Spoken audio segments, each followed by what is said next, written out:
जय सियाराम मित्रों। श्रीमद् भगवद गीता चौथो श्लोक। अत्र शूरा महेश्वासा भीम अर्जुन समायुद्धि युयुधानो विराटश्च द्रुपदश्च महारथ।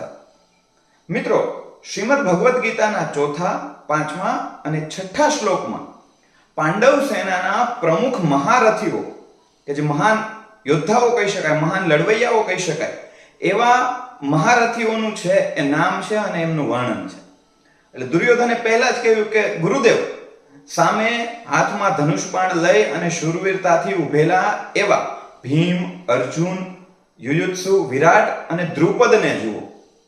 હજી પાંચમા અને છઠ્ઠા શ્લોકમાં બીજા યોદ્ધાઓના નામ આવશે, પણ શરૂઆત ભીમથી થઈ છે. ભીમ છે એ ગદા યુદ્ધમાં દુર્યોધનના પ્રતિસ્પર્ધી તરીકે છે. ભીમ છે એ ગદા યુદ્ધની અંદર ખૂબ હોશિયાર છે. ભીમ ખૂબ સારું ગદા યુદ્ધ જાણે છે, એટલે શરૂઆત ભીમના નામથી થઈ કે ભીમને જુઓ. ભીમ છે એ વાયુદેવનો અંશ છે. પાંડુ અને માતા કુંતાને વાયુદેવના વરદાન દ્વારા એ ભીમની પ્રાપ્તિ થઈ હતી. અર્જુન છે એ ઇન્દ્ર ભગવાનનો અંશ છે. યુયુત્સુ, જેનું બીજું નામ સાત્યકી પણ છે, એ યદુવંશનો એક રાજા છે. શ્રી કૃષ્ણના એ પરમ ભક્ત અને ખૂબ બહાદુર એવા રાજા છે. વિરાટ રાજા, આમ જુઓ તો દ્રૌપદીના પિતા, પાંડવોના સસરા અને મત્સ્ય દેશના રાજા છે. વિરાટ રાજાના 3 પુત્રો, સત્ય, ઉત્તર અને એક બીજો પુત્ર હતો. એ ત્રણેય પુત્ર સહિત વિરાટ રાજા છે એ મહાભારતના યુદ્ધમાં છે એ વીરગતિ પામે છે. અને છેલ્લું નામ લીધું દ્રુપદનું. દ્રુપદ છે એ પાંચાલ નરેશ, પંચાળના રાજા હતા. પૃષત રાજાના પુત્ર હતા.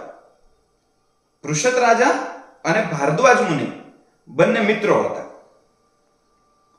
એટલે દ્રુપદ રાજાએ પણ છે પોતાનું જે શૈક્ષણિક જ્ઞાન છે એ ભારદ્વાજ મુનિના આશ્રમમાં લીધું. ભારદ્વાજ મુનિ ના દીકરા એટલે ગુરુ દ્રોણાચાર્ય. હવે ગુરુ દ્રોણાચાર્ય અને મહારાજા દ્રુપદ આ બંને છે ભારદ્વાજ મુનિના આશ્રમમાં જ્યારે પોતાનું જ્ઞાન મેળવી રહ્યા હતા, ત્યારે બંનેની વચ્ચે ખૂબ સારી મિત્રતા હતી. એટલે મહારાજા દ્રુપદે ગુરુ દ્રોણાચાર્યને એવું કહેલું પોતાના બાલ્યકાળમાં, પોતે ગુરુકુળની અંદર જ્યારે ભણતા હતા ત્યારે, કે દ્રોણ, હું મોટો થઈ અને મહારાજ બનીશ ને ત્યારે હું મારી અડધી સંપત્તિ, મારું અડધું રાજ્ય છે એ તને આપીશ, જેથી કરી અને તારી આ ગરીબી છે એમાંથી તને મુક્તિ મળે. સામાન્ય રીતે ઋષિ હતા એટલે ઓછામાં ઓછી વસ્તુઓથી પોતાનું જીવન યાપન કરતા હતા. પણ બંને મોટા થયા. દ્રુપદ રાજાએ આગળ ઉપર છે એ પાંચાલ દેશનો રાજકાજ સંભાળ્યું. ગુરુ દ્રોણ છે એ અસ્ત્ર વિદ્યા શીખવા માટે, ધનુર્વિદ્યા શીખવા માટે પરશુરામજી આગળ ગયા. ગુરુ દ્રોણ છે એ ધનુર્વિદ્યામાં પારંગત બન્યા. પણ ગુરુ દ્રોણની એક અત્યંત ગરીબીની પરિસ્થિતિ હતી. અને કેવી ગરીબી? તો કે પોતાના દીકરા અશ્વત્થામાને પીવડાવવા માટે દૂધ પણ નહોતું. કથામાં આવે છે એવું કે ગુરુ દ્રોણના પત્ની છે એ પાણીની અંદર લોટ ઓગાળીને એને દૂધનું નામ આપીને અશ્વત્થામાને પાય છે.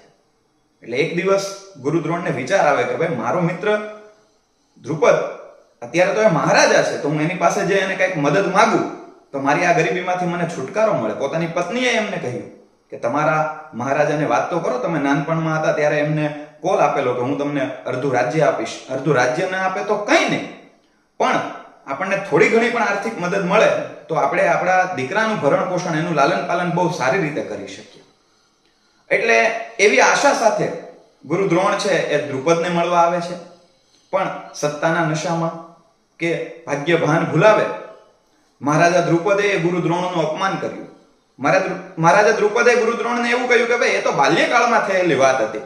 હવે તો હું મહારાજા થયો, ક્યાં તું એક ગરીબ વ્યક્તિ, ગરીબ બ્રાહ્મણ, અને ક્યાં હું આવડો મોટો મહારાજા. હવે એવું બધું કઈ યાદ ના રાખવાનું હોય. એમને અપમાનિત કરી અને છે એ પાછા મોકલે છે. ત્યારે ગુરુ દ્રોણાચાર્ય છે મનમાં પ્રતિજ્ઞા લે છે કે એકવાર છે આ દ્રુપદને હરાવી અને એનો અડધું રાજપાટ છે એ હું લઈશ.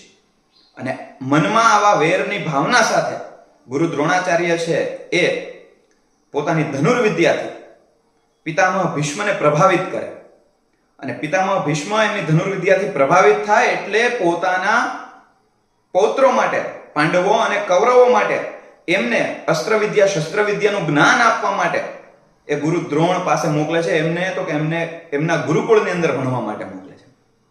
પાંડવો અને કૌરવો મોટા થાય એટલે ગુરુ દ્રોણને જ્યારે એ ગુરુ દક્ષિણા આપવા માટે જાય ત્યારે ગુરુ દ્રોણ એવું કહે છે કે તમે મને ગુરુ દક્ષિણામાં રાજા દ્રુપદને જીતી અને એને બંદીવાન બનાવીને લઈ આવો, બસ મારે એ જ જોઈએ છે. સૌપ્રથમ કૌરવો જાય છે, દુર્યોધન અને એમના ભાઈઓ સાથે પોતે છે રાજા દ્રુપદ સાથે લડાઈ કરે છે, પણ મહારાજા દ્રુપદ છે એ હારતા નથી. ફરી છે એ પાંડવો પોતે બહુ સરસ મજાની યુદ્ધની વ્યૂહરચના સાથે મહારાજા દ્રુપદ સાથે યુદ્ધ કરે છે અને મહારાજા દ્રુપદને એ બંદીવાન બનાવી અને પોતાની ગુરુ દક્ષિણા છે ગુરુ દ્રોણાચાર્યને આપે છે. આ બાજુ મહારાજા દ્રુપદને ખ્યાલ હતો કે દ્રોણ ગુસ્સે થઈને ગયા છે એટલે ગુરુ દ્રોણાચાર્યના વધ માટે યાજ અને ઉપાયાજ નામના બે બ્રાહ્મણો પાસે એ એક યજ્ઞ કરાવડાવે છે. આ યજ્ઞમાંથી છે બે સંતાન, એક તો દૃષ્ટદ્યુમ્ન એમનો પુત્ર કે જેના હાથે ગુરુ દ્રોણનું મૃત્યુ થશે એવી વાત છે એ જે તે વખતે થયેલી, અને બીજું સંતાન એટલે એમની દીકરી કે જેમનું નામ કૃષ્ણા હતું, જે મહાભારતની દ્રૌપદી. તો આ ચોથા શ્લોકની અંદર મહારથીઓના નામ છે, એવી રીતે પાંચમા શ્લોકની અંદર મહારથીઓના નામ છે, એવી જ રીતે છઠ્ઠા શ્લોકની અંદર મહારથીના નામ છે. તો ક્રમશઃ આપણે આ બંને શ્લોક જોઈશું. જય સિયારામ.